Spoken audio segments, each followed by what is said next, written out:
Hello everyone, welcome back to my channel. This is Sambhu from Cloud Tech.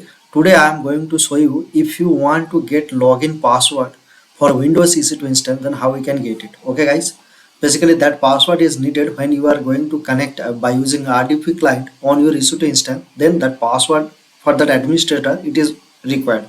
So how we can get it? Let's go to the EC2 dashboard and let's see if I have running any Windows instance.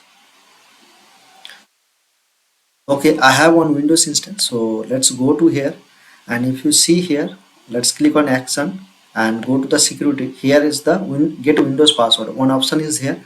Otherwise, what from here also we can get, or we can get, let me show you one more place. Before that, let me go to that little bit right side.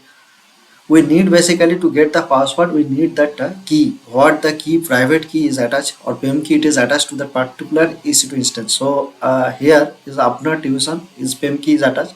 So by using this PEM key only we will get that password. So let's go to that, let's go to the connect another place, and here we have the RDP client, and here we have one option get password.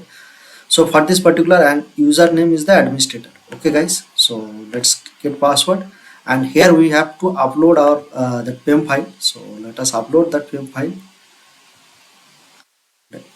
Basically this PEM file we are going to decrypt. If you decrypt, then we will get that administrator password. So this is the administrator password, and let us download this and let's connect by using that password. So by using this password we can connect.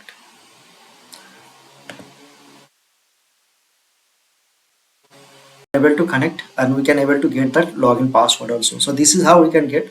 So I hope this video will helpful to you guys, and if you feel this video is valuable, then I will request please subscribe my channel and share surrounding with your friend. That will really inspire to me to create this kind of video. Chalo, bye.